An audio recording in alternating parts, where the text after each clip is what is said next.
Assalamualaikum warahmatullahi wabarakatuh. Sahabat, saya masih melanjutkan mengenai strategic agility atau agility strategy.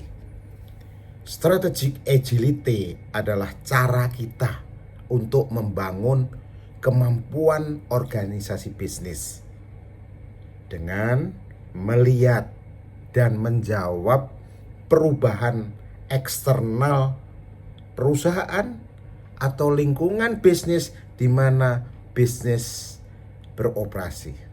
Itu adalah strategi agility. Sahabat, strategi agility adalah cara kerja yang mendorong inovasi dan kemampuan adaptif. Itu adalah strategic agility. Untuk apa? Untuk membantu organisasi memaksimalkan pemberian manfaat kepada pelanggan kita di tengah perubahan yang tidak bisa kita hindari. Itu adalah strategic agility. Nah, keberhasilan penerapan di sektor bisnis kita atau di sektor publik memerlukan pendekatan yang dinamis yang disesuaikan dengan kebutuhan khusus organisasi. Oleh sebab itu, saya ingin mengatakan bahwa strategic agility ini bagaimana sebuah strategi untuk melakukan perubahan organisasi. Suatu strategi untuk melakukan transformasi bisnis organisasi. Transformasi bisnis organisasi dengan menghasilkan yang saya sebut dengan service inovasi. Service inovasi atau service innovation. Nah, oleh sebab itu, kalau kita tarik arti dan makna strategic agility adalah kemampuan organisasi bisnis untuk mengantisipasi, nomor satu. Yang kedua, untuk merespon. Yang ketiga, untuk memanfaatkan perubahan eksternal dan gangguan di lingkungan eksternal.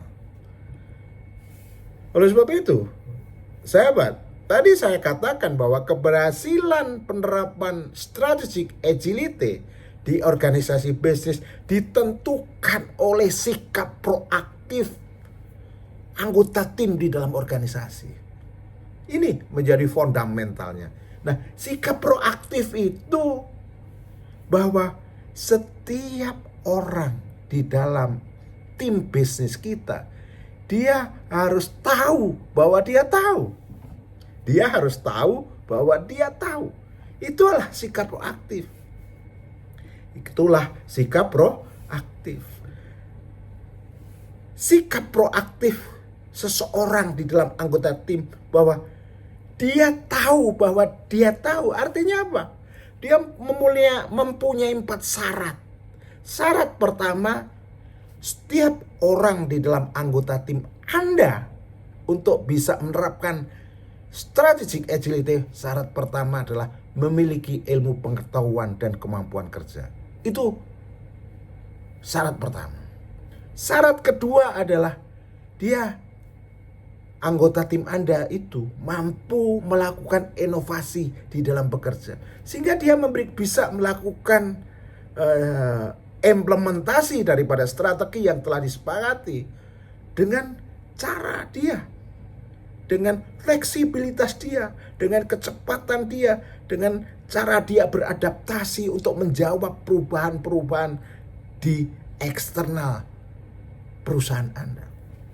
Dia bisa melakukan inovasi. Yang ketiga adalah dia memiliki etos kerja di dalam bekerja. Dia tidak akan patah semangat. Dia tidak akan berhenti sebelum pekerjaan dia lakukan selesai dan berhasil. Karena di dalam proses pekerjaannya tentu akan banyak hambatan. Tentu akan banyak rintangan. Gangguan-gangguan. Dia harus memiliki etos kerja yang tinggi. Yang keempat yang harus dia miliki adalah syaratnya adalah dia memiliki etika bisnis. Yang saya maksud etika bisnis adalah dia mampu mengadopsi, mengimplementasi aturan-aturan, SOP-nya, ya. Dia tidak melanggar peraturan-peraturan, ya. Etika-etika dalam bekerja itu tidak melanggar peraturan. Dan dia memiliki adab-adab di dalam bekerja. Artinya apa? Sopan santun, moral yang tinggi, integritas yang tinggi. Jadi sikap proaktif itu adalah seseorang tahu bahwa dia tahu karena memiliki ilmu pengetahuan dan kemampuan kerja, karena mampu melakukan inovasi di dalam pekerjaan, gangguan apapun dia bisa mengatasi. Dia bisa melakukan solusi dari problem yang ada, sehingga proses bisnisnya bisa dia lakukan meskipun gangguannya banyak dan hasilnya menjadi nyata. Karena dia memiliki syarat ketiga, etos kerja, dia tidak akan berhenti sebelum berhasil. Dan yang keempat adalah etika dan adab. Ini penting. Ini menjadi fundamental sikap proaktif bahwa ia tahu bahwa ia tahu. Strategic agility itu akan berhasil kalau anggota tim Anda memiliki sikap proaktif yang ia tahu bahwa ia tahu. Saya akan lanjutkan lagi. Sampai bertemu lagi.